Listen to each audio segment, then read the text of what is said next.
ინფორმაცია საქართველოს პარლამენტის ვიცე-სპიკერის მიერ ოპოზიციაში გადასვლის თაობაზე თავად მურმან დუმბაძე არ ადასტურებს. იგი მაცნესთან საუბარში კატეგორიულად უარყოფს კოალიციის დატოვებას და აცხადებს, რომ ამ ეტაპზე წინა საარჩევნო პერიოდში ამ მომრჩევლებისთვის დაპირებების შესრულებით არის დაკავებული. შეგახსენებთ, რომ უფლებადამცველმა თამაზ ბაკურიძემ დღეს გაავრცელა ინფორმაცია იმის შესახებ, რომ საქართველოს ვიცე-სპიკერი მურმან დუმბაძე მალე ოპოზიციაში გადავა და სავარაუდოდ პოლიტიკურ კარიერას ნინო ბურჯანაძის პარტიაში გააგრძელებს.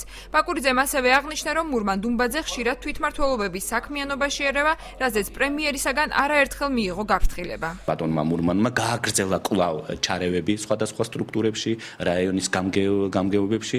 არ არის ძნელი ანალიზი გასაკეთებელი, საით მივდივართ. იყო და არსებობს ინფორმაცია, რომ მურმან დუმბაძე აპირებდა ოპოზიციაში გადასვლას, ბუნებრივი ეხლა ნაციონალურ მოძრაობაში ხوار გადავიდოდა. თუ გავავლეთ პარალელს ახლო წარსულს, მურმან დუმბაძეს კარგი კოჰაბიტაცია ჰქონდა ნინო ბურჯანაძესთან. და რა გამორიცხული ისევე ეს კოჰაბიტაცია მომხდარიყო, მაგრამ იმის გამო რომ მე დავასწარე, შესაძლებელია მურმანმა ეს უკვე გადაიფიქროს და არ გააკეთოს ისე რომ თითქოს ბაკურიძის პროგნოზი გამართლა. რამდენადაც მითხრეს, მე არ ვიცი, არ წამიგითხავს ეგ სტატია, ის ამბობს, რომ რახან განგებლივი შეიცვალა თაში და ბარჩიც. ამიტომ დუმბაძე წავა ოპოზიციაში. თამაზ ბაკურიძეს უნდა რომ არ ვიყო ხელისუფალი?